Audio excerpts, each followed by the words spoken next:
Good evening, everyone. I'm sorry that my patch note videos were delayed a little bit. I probably live in a different time zone from you, and I had a lot of stuff to do today. You can probably tell that I've been talking all day, and I'm already losing my voice a little bit, but let's not talk about that. Let's jump into the changes. I'm going to do 3 characters in this one, and then 3 characters in the next one. I don't want to show gameplay yet, because I think it makes more sense to wait with that until the changes are actually in the game. But I've lifted out all the changes I think are significant. I've put them on the screen and we're going to go through them together. Now I want to start with Miguel, obviously. And you guys had me worried because I woke up this morning and people had sent me lots of messages saying how he was worse and he was going to be bad in the new season. But then I looked at the changes and I honestly really quite like them. But let's go through them and explain what I mean. So I'm going to start at the top. 3-4 is your 13 frame block punisher, and this is a move that was straight up nerfed. It's going to do slightly less damage, which is not that big a deal. It already does really big damage, so it's kind of fine. But the second change is a little bit more significant because the 4 extension is going to impact 7 frames faster, and that's a bad thing in the case of this string. It's a natural string, so you don't really care how fast it comes out. You know, the impact speed on the first hit is what matters. But the second hit is a counter hit launcher, and so the fact that there was a significant delay between the 2 hits would tease people into swinging, and you would get some counter hit launches there, and that probably won't happen that often anymore. So that's the big nerf to the move, but it will still fill its niche as a wall splatting move and a 13 frame block punisher admirably, so it's still useful but not for counter hits. The next one is the one that Miguel players seem to be really upset about, the one that, you know, had people saying that he was going to be worse. And it's a nerf to his standing 4, the magic 4 that he got in Season 2, the amazing new counter hit tool. And it is a pretty significant nerf. It's going to do less damage, and it also has worse range. And the range really matters because it was very good for a counter hit keep out tool. That's sort of how you used it. In the very close range, Miguel has back 1, he has 4-2, he has a lot of good counter hit stuff already. Back 1 is faster because the standing 4 is 12, back 1 is 11. So you wanted this specifically for its range, and the range is nerfed. The reason I'm not that upset about this change is if you look at my Miguel gameplay, you will notice that I actually don't use this move almost at all. And I probably should. It's a very good move, and it makes sense that a lot of Miguel players use it a lot, but I don't, which means that I won't suffer as much as people who have it as a staple in their sort of playstyle. But it also sort of makes me feel like there is definitely a way to play Miguel very successfully, not relying too much on this move. So it makes a lot of sense that people are upset about this change, but I'm not that upset about it, and I think it's going to hurt less than you think. Miguel is obviously supposed to be a short-range character. We've been asking for range nerfs on the arms for a long time, and they won't give it to us. And now they've actually nerfed the range of some moves, and it sort of really solidifies the fact that Namco want Miguel to be a very close-range fighter. So in the new season, more than ever, try and stay on top of your opponent. Try to be very, very close to them.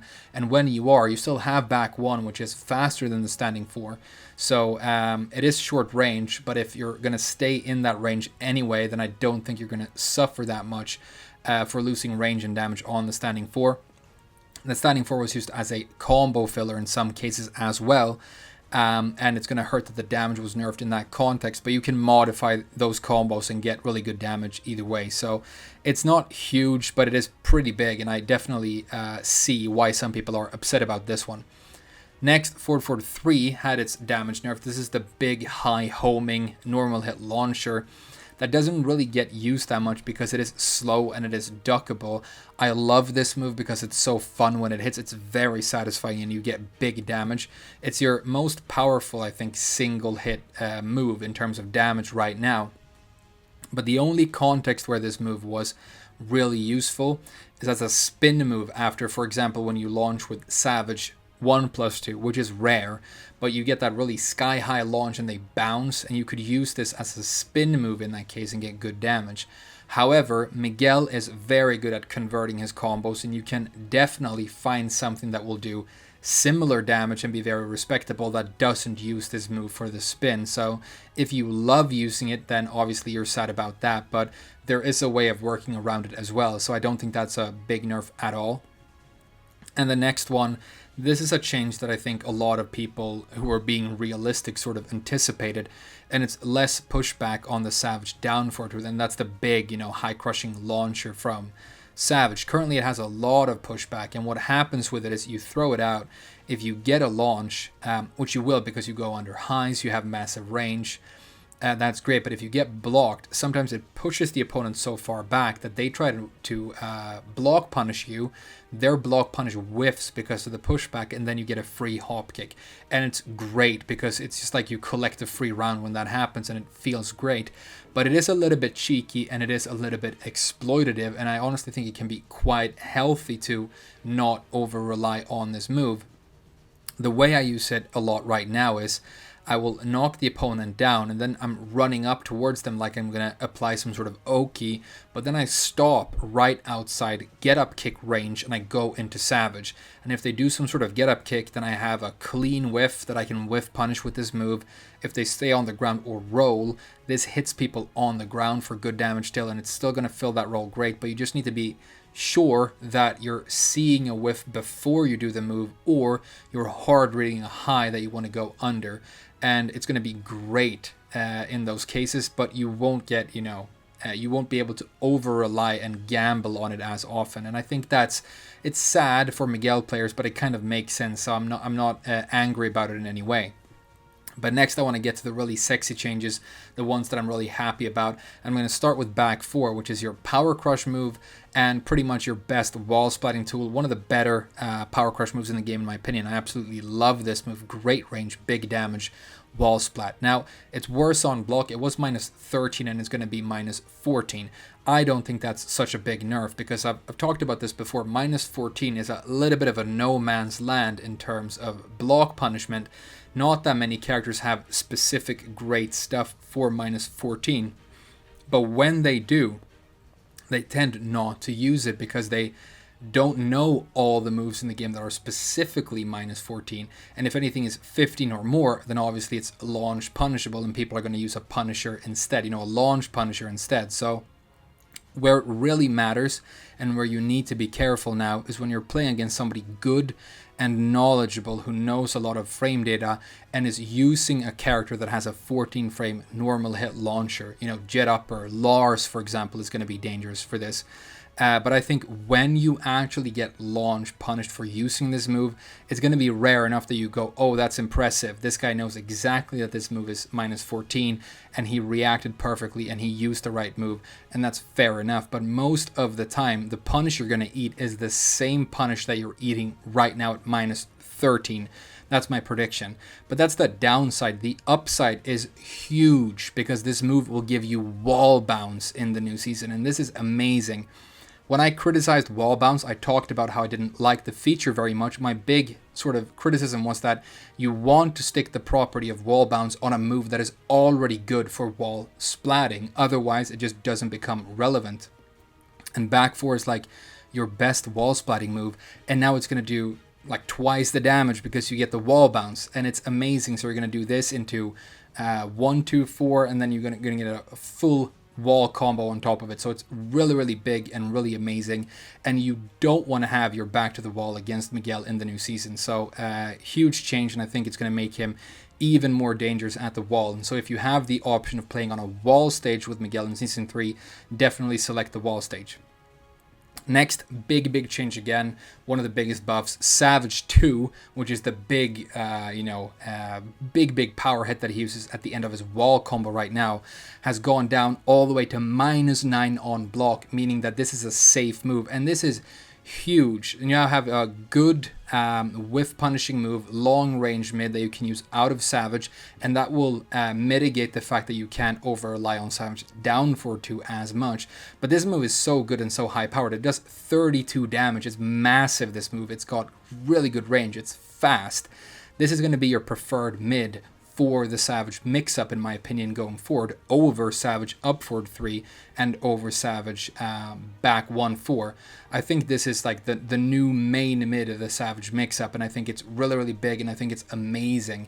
And I'm going to be using this move a lot. I'm just going to pop into Savage and throw this out, and it's safe, so, I don't stand to lose much, but it's very powerful on hit, and it's amazing. You know, wall splats and everything. Great move. Huge buff for Miguel. Next, your Savage down 4-3, which is the March of Tyranny, where he walks on you, has more damage. And I think that this currently does as much damage as the Savage down back 3, 20 damage. They both do 20. I think this is going to do 23, I think it is, in the new season, meaning that this is slightly more powerful and a more interesting option to use for your Savage mix-up. It's punishable, of course, and you got to be careful about that. But you have a good, powerful low here right now, and you have a new, more powerful mid. And I think that means that the Savage mix-up is going to evolve and is going to be better. So the mix-up has changed fundamentally and is going to be stronger. So I think this is really cool. I want to talk a little bit about the Savage down back 3 here. You see at the bottom there I put changed on hit. It's had a couple of properties changed on it, and I mentioned in a recent video how I think Savage down back 3 is like Miguel's best move. So changes to this move are very significant and very interesting, but we don't know what changed on hit means. You know, there's a lot of vague terminology going on, and so we're gonna have to jump into the game and see what this is gonna be. But I'm guessing it's still going to be good. You're going to, even if it is a little bit of a nerf, you have the Savage down 4-3 to mitigate that a little bit. And I think overall the Savage mix-up is more dangerous and more scary in the new season. Next, down 4-2-1, faster recovery after the second hit. And if you are a Miguel player, you know exactly the reason they've done this. Currently, when you launch with this move, you cannot get down back 2 for a follow-up filler hit. And that's what you want to do in almost all of your Miguel combos. It's a very good move for filler, but you can't do it in only this launcher, which means that you have to do lower damage and more iffy and less consistent combos when you launch with this. But now I bet it has 3 frames less recovery in the new season, which means that you're going to be able to get that down back 2 no problem. And now you can do the same combo off of this launcher as you do off of your hop kick, and you're going to have a solid bread and butter that works in both cases. And I think that's going to be quality of life. It's going to be more damage on this launcher, so it's going to see more use, and I think it's a good change. Next, down forward 1+2 can now go into Savage. That's the 1+2 throw where he beats your ass and then walks forward. And I think it's really cool that this can go into Savage. It's one of my favorite throws in the game. I love the fact that it doesn't put the opponent on the ground, because again, Miguel wants you to stand right next to him, face to face. He wants to brawl in the close range, and his 1+2 throw puts you right there, and now he can go into his improved and even more dangerous Savage stance off of it. So that's not a huge buff, but it's fun and it's cool, and I'm definitely going to try it out. Next, let's talk about the new move. I speculated that this was going to be 4-4-4, but it looks like the input is actually quite unorthodox. It's back down 4-4, which is strange. And this is the big low that we saw in the initial trailer. The fact that the input is a little bit wonky is going to mean probably that the move is really quite good. Namco like to give you better moves. They improve the properties of moves to make up for the fact that they're finicky to do. The Electric and God Fist is very powerful because it is finicky to do. And you have good, lows like this out of, for example, backsway from Brian and so on. And so I think this is probably going to be a very powerful low. The only new information we have is, as you can see, there's a forward input there, and that means that you can go into Savage after this. So whether or not it's good is going to depend on impact speed and how bad it is on block. We need the frame data, but if it gives you significant advantage on hit, then you can do this low from a range, get frame advantage, pop into Savage, and apply that new mix-up of yours, and it's going to be very good. Excuse me, I also want to know if it's going to hit people on the ground. That could be huge. So overall, in conclusion, I think that Savage is stronger. You have a new mix-up. You're even more dangerous at the wall. Some of your tools took a little bit of a hit, but I think that Miguel is overall a stronger character in the new season than he was before. And I've talked about how I want to play a lot of Miguel in Season 3 and sort of commit to this character a lot. And I am even more excited about that right now. I don't think he's worse at all, and I'm looking forward to having a lot of fun with this character. So if you are a Miguel lover, then I encourage you to be happy about these changes. There's definitely going to be a way to play him solid in the new season. But let's wrap this up and move on to the next character. Alright, let's talk about Katarina. Now this is a character people said was nerfed through the ground, and you know what, I think they are exactly right about that. But let's start with the first change, down forward 1, which is your most important move with the character. It's your main mid poke, and because you are such an aggressive character, this is what everything else in your move list sort of pivots around. It's a very, very important move, and this is going to be -1 on hit in the new season. And the reason I think this is such a significant change is that if you are a Katarina player, or you play any character that uses a lot of fast mid poking, you're so used to repeating this move and using it a lot, but now you have to worry about slowing down when you hit successfully with it, which means that it's very, very counterintuitive to use, and it's going to lead to a lot of people being interrupted, being counter hit, and they're going to have to sort of completely modify and change the way they think about the character's offense. That's going to feel uncomfortable to a lot of people, and I think it's going to be weird enough that people start abandoning the character. So I honestly think that Catarina is going to completely plummet in popularity in the new season, unless there is something else really big in here that I'm missing. But the next change is standing for her counter hit 11 frame move that you don't really use by itself that much. You tend to do the extensions because the 4 by itself, if you get the counter hit, the combo is difficult to do. You need to do a very, very fast forward forward 2-4 or a very, very fast forward forward 4, and this is something that you see even pro players drop all the time. So it's not super easy to do on the fly, but you don't really have to worry about that anymore because the move is -12, which means that it's too dangerous to use now anyway, and you have to do the extensions and go into Harrier, otherwise you're just too unsafe. The second hit of the 4-string, the 4-4, has taken a major damage nerf, and this is very significant because you use it as a high damage combo filler in a lot of Katarina's combos, and it also obviously means that you get less damage on your counter hit standing 4 combo because this extension, now that the first hit is punishable, is essential. You need to do the extensions, and you're going to get less damage for doing that. So you're going to want to modify all of your Katarina combos to not use this as a filler as much, because when you do, you are sacrificing damage. Moving on, hop kick, your best whiff punisher, your best launcher, one of the best hop kicks in the game, has less range, which means that it is a worse whiff punisher, and they've also changed the crush properties of the move. This is actually a change that I suggested when I talked about changes you could make to Katarina. I don't think it should ever be able to crush mids and stuff because that's crazy. But the fact that it has really good range is honestly very significant for Katarina. It's what allows her to stay very mobile, look for whiffs, and then find those whiffs with the hop kick. It's very good after a sidestep and so on. So nerfing this move is major for her, but you can tell so far, I think if I had to pick 3 sort of standout, iconic, most important moves for Katarina, it would be down forward 1, it would be standing 4, and it would be hop kick, and all 3 are nerfed pretty hard. So yeah, this character has taken such a big hit. Next, up forward 3. This is now launch punishable on block, so it's been nerfed.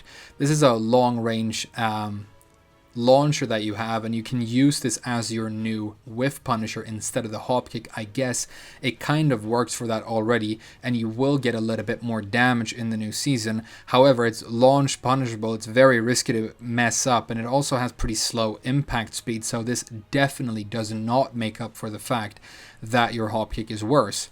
Next, forward 3, which is probably your 4th most important move in your entire arsenal, is now worse on block at -9. It's still safe, but it is worse, and it's the same for the extension that comes out of Harrier, the up forward 3. The Stomp, this is another change that I actually suggested that you can do at the wall for really good sort of unscaled damage in a wall combo, has been nerfed as well, so that combo is not going to be as interesting anymore, and most people who play the character would probably just do the jab down forward 1 3-string for her wall combo now, which is fine. It's still decent, but it's a massive nerf because that was very high damage. And then your 5th most important move, your up back 4, is going to do slightly less damage, 2 less damage. This is another change that I suggested, so I think it's a balanced change that makes sense. And the reason I suggested this change is you get so many guaranteed up back 4s with Katarina. You get it guaranteed after Harrier 3, you get it guaranteed after forward 3, you get it guaranteed after down back 3 at the wall, and so on. You tend to do many of them in every round, and so a small damage nerf will actually make a big difference in the long run. However, I did not think that that nerf would come in the context of significant nerfs to every single other good move that you have. And so it's just a little bit of, nerf icing on top of the nerf cake in this case. And then you have a significant buff. Harrier 4, which is your mid out of Harrier, is now safe at -9. That is good because you can now throw it out and look for wall bounces, so you can try to mix people up from Harrier. Your Harrier mix-up still doesn't work because you still don't have any lows from it, and if you want people to duck and eat your mids, you need to threaten them with lows. So the stance buff isn't that huge, but when you get hits with this now, you're going to get that wall bounce, and it's going to be good damage, and it's going to feel good. But honestly, your opponent should just completely stand block Harrier all the time, react to the throw, and react to the C below the 3, and then they're not going to have to worry about this mid that much at all. It really shouldn't connect that often at all. And then back 2, which is the weird launcher where she does a weird noise, is slightly better, but it's not a significant move that has seen any use so far, so I don't think that's a thing to get excited about.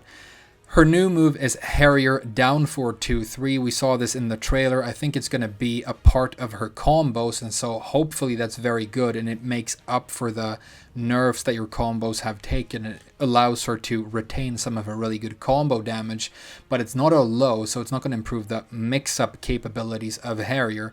And so in conclusion, I think Katarina has been nerfed extremely hard and is not a very good character in the new game because they've nerfed every single move that was standout powerful for her. And so if you want to play this character in the new season, you're going to have to do a lot of training, a lot of modifying, and you have to reset all of your instincts with the character and build up a completely new repertoire and a new way of thinking about her offense. Now, there are a lot of changes to the character that I didn't go through here.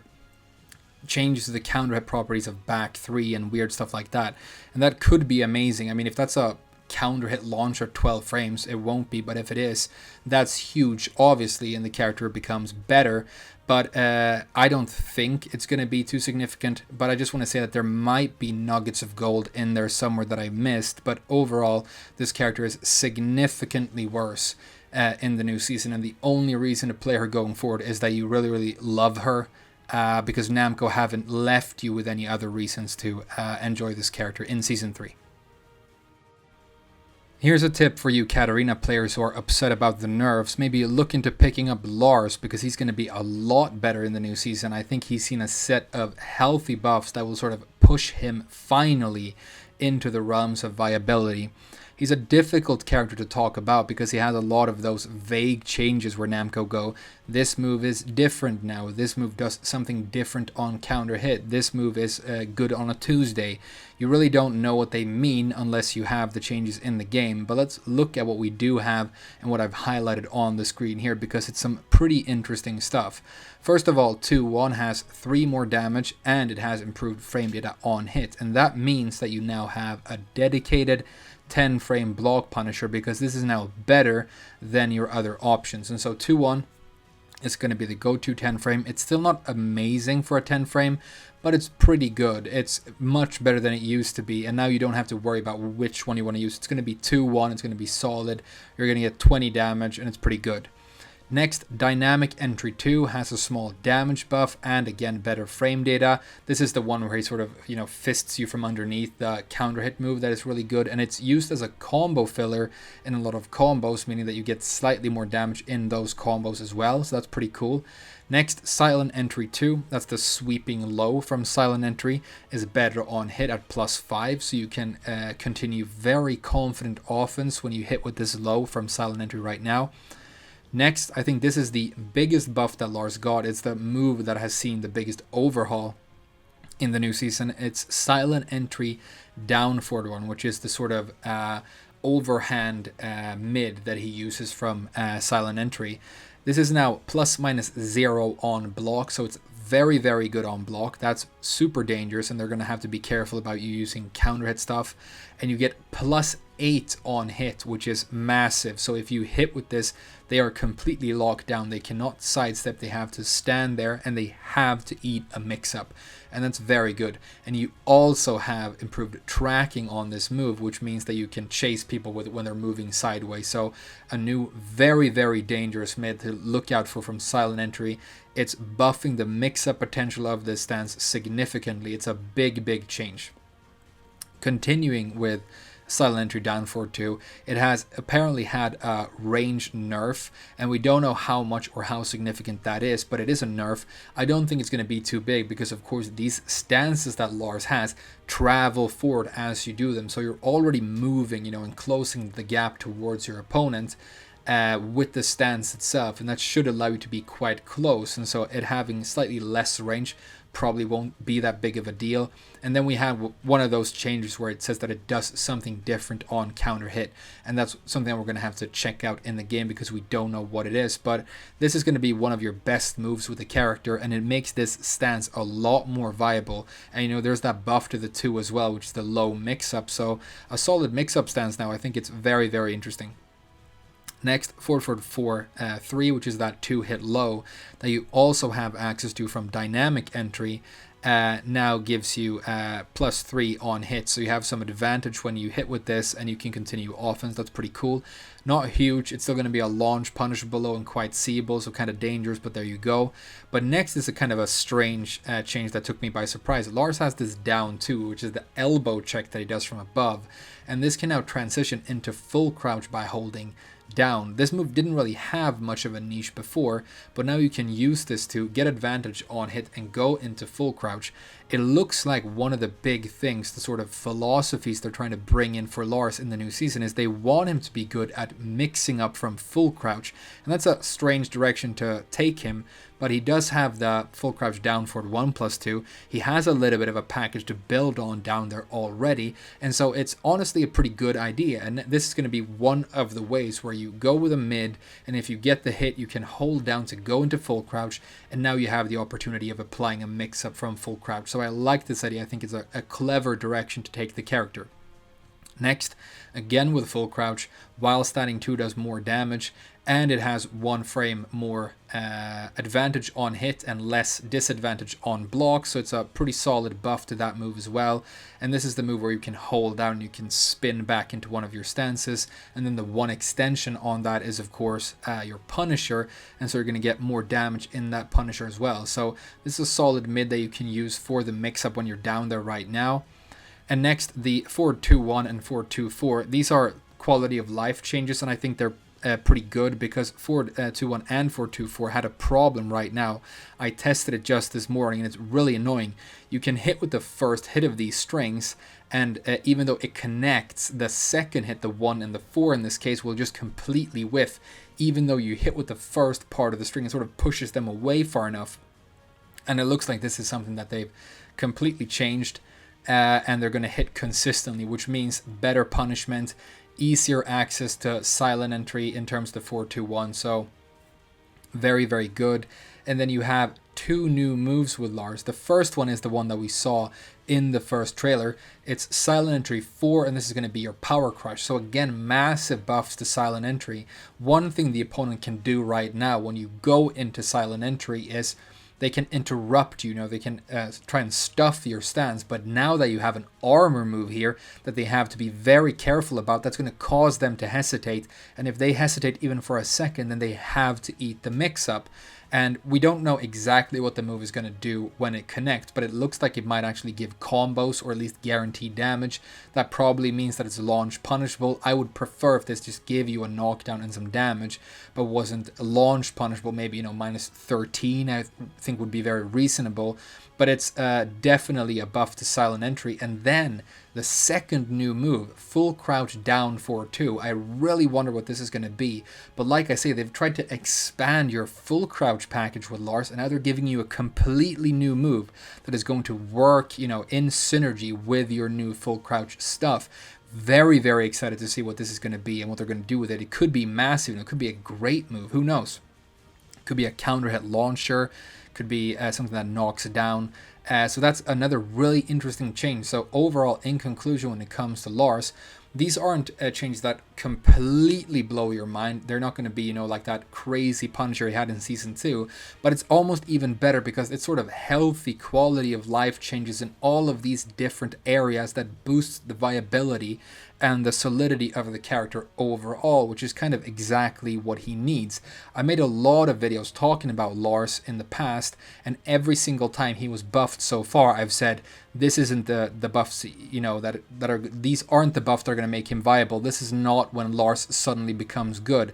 But this time, for the first time ever, I'm going to say, I think this is it. I think this is where Lars becomes a good character. He's not going to be super high tier, but he's going to be solid. And so if you have any interest in the character whatsoever, I really encourage that you play him in the new season, because I think there's a lot to explore and a lot to enjoy here. And because it's such an underused character, there are almost no known really good Lars players out there, and you can be one of the first, and you can be, you know, one of the Lars specialists. You know, it's sort of unexplored territory.